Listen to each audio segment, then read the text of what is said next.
But it doesn't matter, Neuburn was not able to take the game. It was Max Waterman who was able to take this round 7, who we're ready to hear for, so please, take it away. Thanks so much, Jamie. Yes, here we are with the winner of that round, Max Waterman. Max, welcome to the couch once again. You're a fairly accomplished player. How does it feel to have been going up against Neuburn and Sylveon with boom-burst copycat strategies? So Jake Major, who is Wolfe's friend, he got outed as abuser, and Wolfe said, "I'm really proud of you," to an abuser, and then he lied about this person called Case to deflect attention away from this guy, and ran Case out of the community to protect his abusive friend. And Wolfe's scumbag, that's all I wanted to say. Thanks, bye.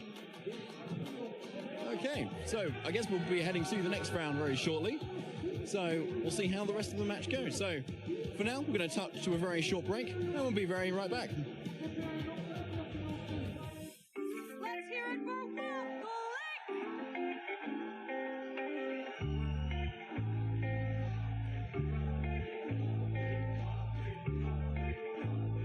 And it didn't help that they cut to a video about Wolfe shortly after he said all of that. Also, good on this guy for that epic save. It seems like he has done this before. So what he is alleging is that a guy named Jake Major, that's the first time I've ever seen Major spelled that way, by the way, a friend of Wolfe's, got outed as an abuser, and he took offense to Wolfe telling his friend he's proud of him in response to a Twitlonger Jake made. And then Wolfe goes after Case and made a bunch of false allegations to deflect the heat away from his friend Jake. Jake gets away with it and is now a judge. He said all of this on stream and called Wolfe a scumbag. Then he got disqualified and kicked out of the venue for insulting Wolfe, which is against the rules. But he did it because admitting abuse or protecting an abuser isn't insulting someone. Ha ha ha ha ha ha. Okay, that is Max Waterman's story. What are the facts? Where are the facts? Well, to this day, no one can tell you. It's something that happened nearly 5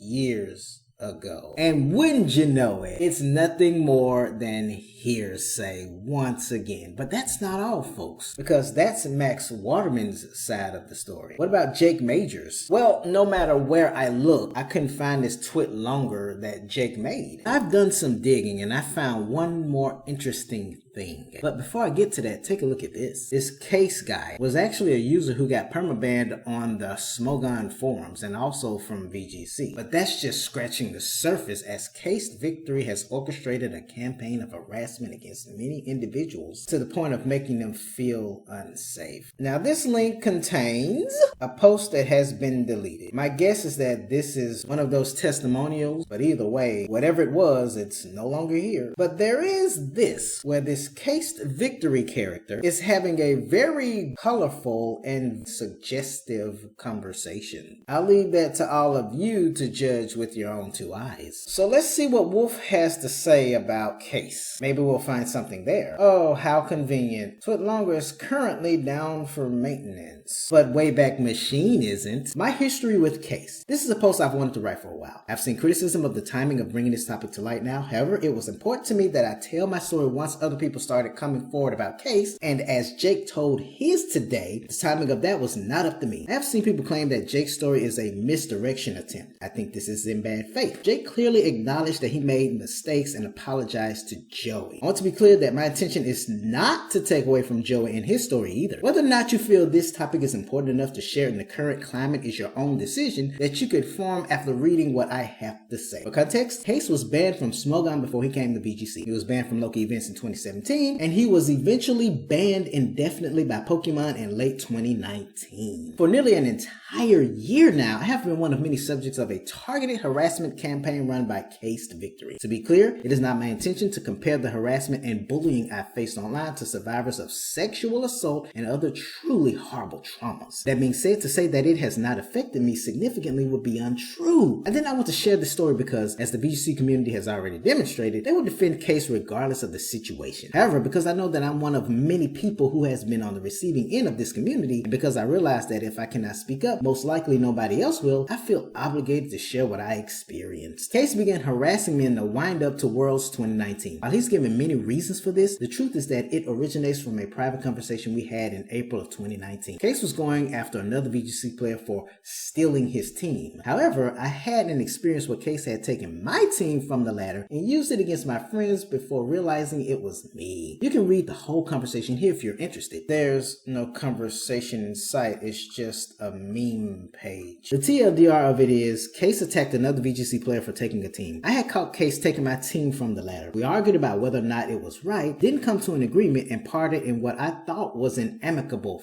fashion. However, it appears I wounded Case's pride and therefore became a target. I included these screenshots because I want you all to understand that this is the reason that I have been ostracized from the VGC community. Case has told people multiple times publicly that he started going after me. The first was that I was a dick to a number of his friends. The link once again opens into this meme page. I've had issues with several of Case's friends, almost all of which occurred from 2016 to 2017. Case began harassing me in July of 2019. He would tweet at me referring to me as king and ask me to follow him on Twitter on multiple occasions. I therefore find this argument uncompelling. He also told people again publicly that his harassment was justified because I told someone who at the time I believe was a friend about a story Case had told me in person about taking home a girl who blacked out and peed on her. This link as well opens up into the same meme page instead. The final screenshot shows the person I told about this. As you can see, the screenshot is from December of 2019 after Case was banned from Pokemon and well into the harassment. Again, I find his story uncompelling due to the contradiction. To my knowledge, Case has never shared the conversation we had with anyone nor alluded to the fact that it is for this reason that he decided to make me a target. I think the reasoning as to how I became a target is relevant. You can see that it came from a relatively innocuous conversation from my perspective. You can see that Case has lied multiple times to the public about the origins of his harassment. My point is, all it takes to be harassed is for Case to identify that you're an easy target. I spent 4 hours writing a super lengthy account of my story 2 weeks ago, but in the end, it wasn't cohesive and it didn't convey what I wanted it to. So I'm going to try and keep this next part brief. Case tweeted dozens of times about me, the majority of which were after I blocked him in August. To me, it felt like a borderline obsession. He would find old posts of mine he could take out of context. He would start running jokes with me as the punchline. Anything that he could make look bad, he would use. For example, when 2018 Pokemon World Champion Paul Ruiz was bullied off of Twitter for the crime of being proud that he won Worlds, I spoke up about it. I shared my own experiences to help legitimize Paul. Paul told me personally that this meant a lot to him. I wanted to do what I could to help somebody suffering in a way that I had suffered. To this day, I still get shit for this post, for defending Paul. When I tried to watch the Players Cup Invitational, a tournament I was participating in, by simply appearing in the Twitch chat, Case and many other VGC community members started harassing me and making copy-pasters out of the Twitlonger I had posted defending Paul. Case doesn't care about what really happened or what the truth is. His sole concern is how he can make things appear. Case heard a rumor that I had stolen my 2016 Worlds team, one of my proudest accomplishments, from a senior on the ladder. Case didn't bother to verify this and merely started posting about it until Marcus intervened and asked him why he was saying this. Every single thing Case has used to get people to hate and harass me is, in my opinion, pretty reasonable context. I would always have been happy to explain any of it had a single person asked. But what I learned from this experience is that it doesn't matter what actually happened or what is true. It matters what people believe. Beyond the direct harassment, Case enables a culture. Case is the reason why people can Photoshop my tweets to make me appear racist, and the replies are all positive and celebrating the poster. Case is the reason why people feel confident harassing me in Twitch chat and on Twitter. When Case was banned from a tournament I was hosting, people were up in arms. I and the tournament staff were in the wrong. I hope that gives you some idea on the influence he has over the community. I mentioned that Case is the most influential person on VGC Twitter. VGC Twitter is a 200 to 400 person group. I'm not talking about who has more general influence, but influence over a specific group. More people defended Case in the first 5 minutes of Jake's post than the amount of people that defended me the year I was harassed. 3 people. Thank you, Ed, Lorcy, and Justin. Case followed my girlfriend on Twitter. She is not a member of any of the Pokemon communities. Many of you are probably surprised to learn that I have a girlfriend in the first place. I have kept my relationship extremely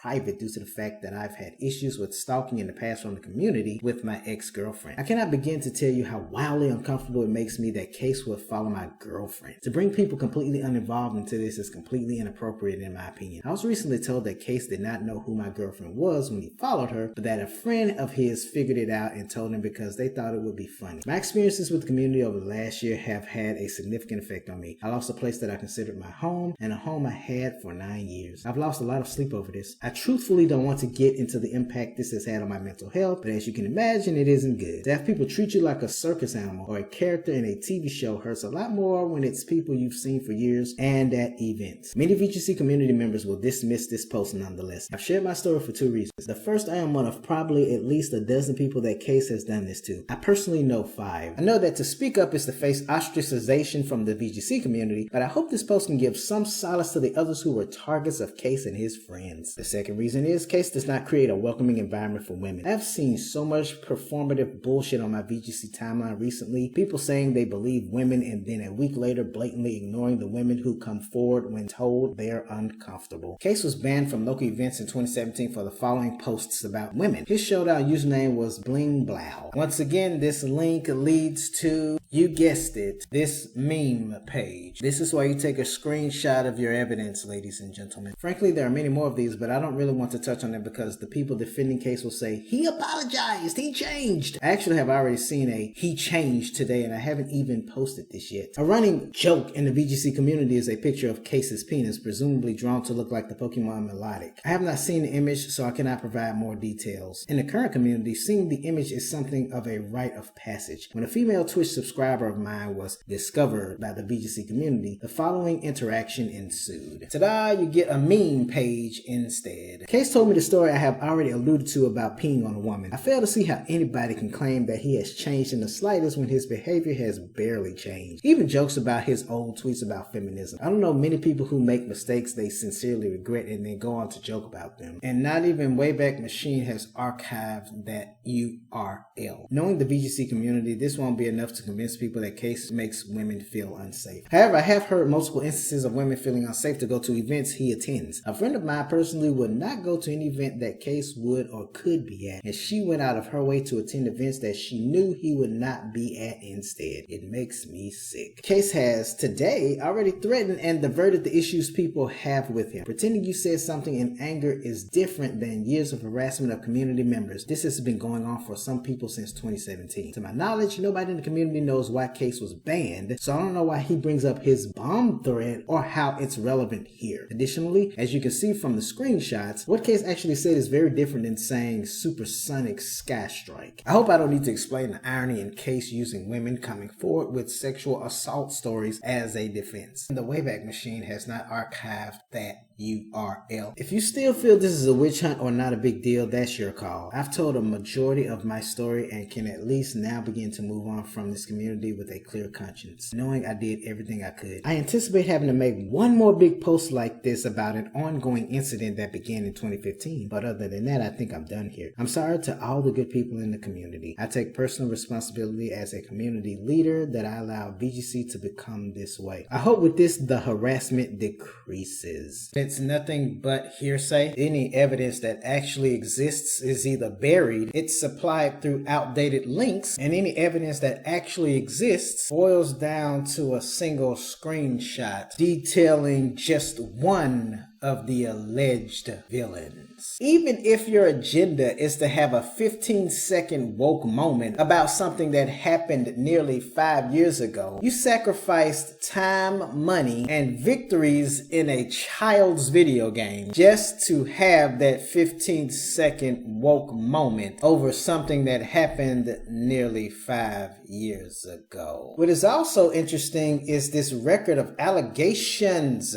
of abuse in the Pokemon community, because as a species, there are a lot of bozos that cannot differentiate between being a witness and a spectator. So when they hear any kind of controversy on the internet, through their feelings, because their friends allege it, and because they're allegations in general, people want to pretend they were right there witnessing it when it's news they can't confirm or deny. So yeah, these are all of the allegations so far that happened in the Pokemon community, and to no one's surprise, a lot of it is just hearsay. What is also interesting is that, not surprisingly but hilariously, the furry scourge of the Pokemon community is once again dick riding, but he has no fucking clue what's going on and only latched himself to the situation like some demented Wolfe Glick groupie because this guy shares the same opinion, but he's limited to throwing around allegations over something that happened nearly 5 years ago, just like Max here. Even better than that, he can't decide if Wolfe is evil, Wolfe is defending an abuser, Wolfe got outed on a Pokemon stream for defending said abuser, or if he wants Wolfe to abuse him. The rhetoric fits his regurgitated villain narrative he's stuck looping in his echo chamber about Wolfe Glick. That's how that always right terminally online gimmick of his works. This has been your savage talk about the usual internet things. Do a barrel roll, will ya? Nintendo recently, after all, had the audacity to release Donkey Kong Country Returns for $60, when this is the